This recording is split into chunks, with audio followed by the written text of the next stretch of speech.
What's up, everybody? It's MCZX, the Prince of the Smart Kingdom, and I just finished watching the inaugural Great Balls of Fire, and I want to break down everything I saw, kind of react to it, give a little review.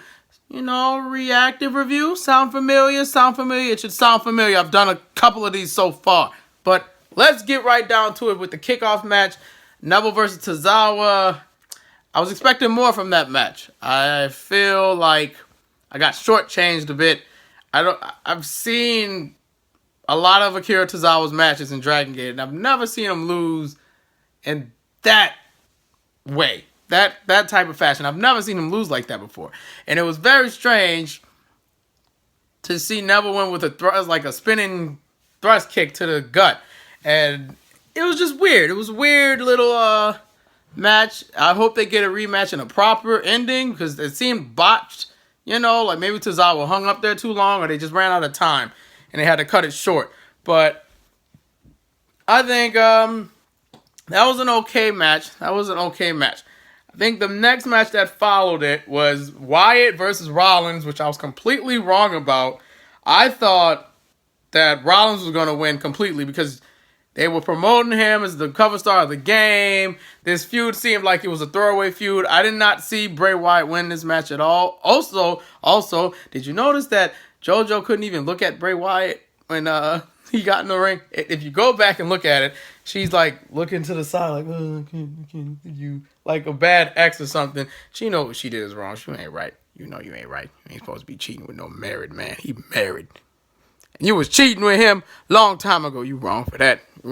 But anyway, Bray vs. Seth, solid match. As I said before, I wasn't really invested in it. I watched it, but I wasn't invested. I didn't care that much. But I was surprised to know that Bray Wyatt did win the match. By the way, this is spoilers. Spoilers if you didn't see the show. That's why it's called Reactive Review. It's going to review what I just saw. I'm not going to try to not spoil the show because I just saw it, so I have to talk about it. Duh. That's why it's called Reactive Review. Don't leave a comment like, why'd you spoil the match? I didn't even see it yet. Well, don't click the video. Go watch Great Balls first and then come to this video. But I digress. That match was good. I guess Wyatt versus Rollins isn't done anytime soon. I would like it to be done, but I don't know. I think we have another one to deal with in the future, probably. But decent match. Then came the big squash match, the emotional squash match. Big Cass versus Enzo Amore. Oh, poor Enzo. I don't know what are they gonna do with Enzo now. Like, is he gonna manage someone? Because I can see him as a manager. Seeing him in 205 Live wouldn't make a lot of sense since his wrestling ability isn't that great. He's a brawler for sure, but wrestling wise, I don't know. Seems a little weird to me. But I do think Enzo has some value, and he should be used properly. You shouldn't just have Enzo, I'm trying to think of what you could do with him. Well, just don't have him floating around in like the lower mid-card scene and just doing squash matches because he's worth more than that. But that promo was great. But then Cass came out, and I really was expecting like a Test remix. Like, instead of the test, they just took that out and it was like dun just something like that. Instead, we got this really weird theme that I hope they fix by next week's Monday because did not like it. But the match went as follows. Enzo got a couple punches in. Cass beat the crap out of him. Big boot, 1, 2, 3. And we all expected that to happen. Enzo and Cass are officially done now. It sucks. So it's right on that. Then we came to the 30-minute Iron Man tag team match, between the Hardys and the Bar. I picked the Hardys to win. Shocker. I was wrong. Absolutely wrong. The Bar showed out. Like, they are really good as a team. And, like, I guess they're slowly growing on me because I never liked them as a tag team. But this match, for some reason, did it for me. Like, they have the stamina. They have the charisma, clearly. They have all the missing pieces that they didn't have from before. And I really like those guys. They're really freaking good. I enjoy it. I definitely enjoy it. But I really thought the Hardys were going to win because I was ready for Revival versus Hardys or Revival versus Broken Hardys, or Revival doing something to make the Hardys broken. It seemed like they'd be the perfect guys to do it, but I don't know. To each his own. Maybe we'll get Revival versus The Bar, and that'd be cool. Two heel tag teams going for the gold. That'd be nice. That was a really great match. Maybe match of the night. To be honest, I did enjoy it. I enjoyed it a lot. It was pretty good. I had to rewind it when Cesaro just came in and stole that pinfall, because I could have sworn Sheamus was the legal man, but apparently not. He got on the blind tag, and I didn't see it. I didn't see it. So that happened. And I think after that match, we got Sasha versus Alexa, and that was fun. I guess. I kind of figured Alexa was gonna, weasel her way out of the match. And given with the alleged beef between the two women, I expected this to be kind of, heated, but it wasn't. It was quite entertaining, especially at the end when Sasha dropped the knees from the announce table to Alexa, and I think it busted her open and hit her in the nose, maybe, and that did that. So maybe at SummerSlam it's going to be a triple threat match between Nia Jax, Sasha Banks, and Alexa Bliss. But overall, did enjoy the match. It was fun. You can't please everybody. I'm sure some people are going to have gripes with the match, but I liked it. I liked it. And I think after that match, we had Miz versus Ambrose, and like I predicted in my last video, that Miz was going to win. Miz won, and he did. Glorious fashion, too. Used the entire Miz Taraj to outnumber Ambrose, and Ambrose couldn't do anything about it. He needs friends, and he has no friends. He needs someone to help him fight the Miz Taraj, and I'm sorry he can't do it alone. It's just not going to work. He's going to need to recruit some guys to help him out. But Miz and Ambrose was a decent match. I was on my phone, but it was all right. It was an all right match. Now, I feel like I'm forgetting something. I don't think I'm forgetting anything. Hey, Shino! Shino! What happened after Miz and Ambrose?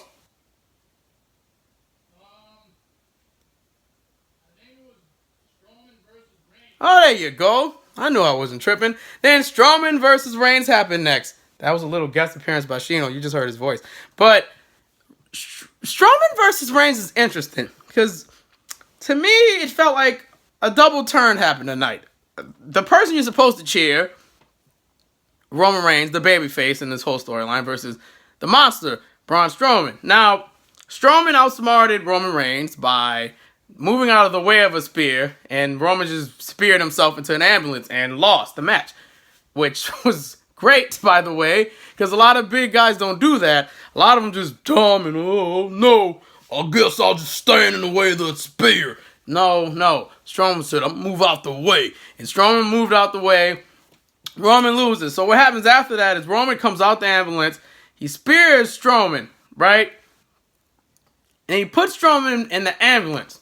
And he's driving recklessly with the ambulance down like a little back alley. Now, I'm sure the footage that happened afterwards, I'm sure they shot that beforehand. It had to be, because it had like a weird cut. And one of the dudes in the suits was reacting before the thing even happened. So I'm like, this has already been done. But Reigns backs up into like a semi and boom, just crashes the ambulance. And by the way, Strowman's in the back seat. Kurt Angle's reaction was priceless. Absolutely priceless. I could not pay for a better reaction. She was like, oh my God, I can't believe that just happened. It was so funny, y'all. So funny. So freaking funny. And it took the jaws of life to get Strowman out of the ambulance. And Strowman walks away without the help of the EMTs and everything. But the interesting part is people were cheering Strowman as he walked away and booing Roman. Well, they always boo Roman, but I think like the casuals were booing Roman this time. And if a double turn happened, I hope it did, because that is the most dickish and heelish thing you can do, is to try to kill someone. in a wrestling match. I mean, second-degree murder, basically. And if he's the good guy in all this, if Roman is still the good guy after almost killing Strowman, then I don't know what the hell WWE's trying to convey here. Because I'm going to be lost. When Strowman tried to kill Roman, it made sense. Because Strowman's a heel, and heels will go through any lengths to hurt their opponents. But when a babyface does it, it's so awkward. It's weird. It's absolutely weird. By the way, Kurt Hawkins and Heath Slater had an impromptu match, and Heath Slater won. You know, some people say it was like the greatest match of all time. I don't know. I think it probably was, maybe. I mean, maybe Heath unveiled his new finishing move or something. Who knows? Who knows?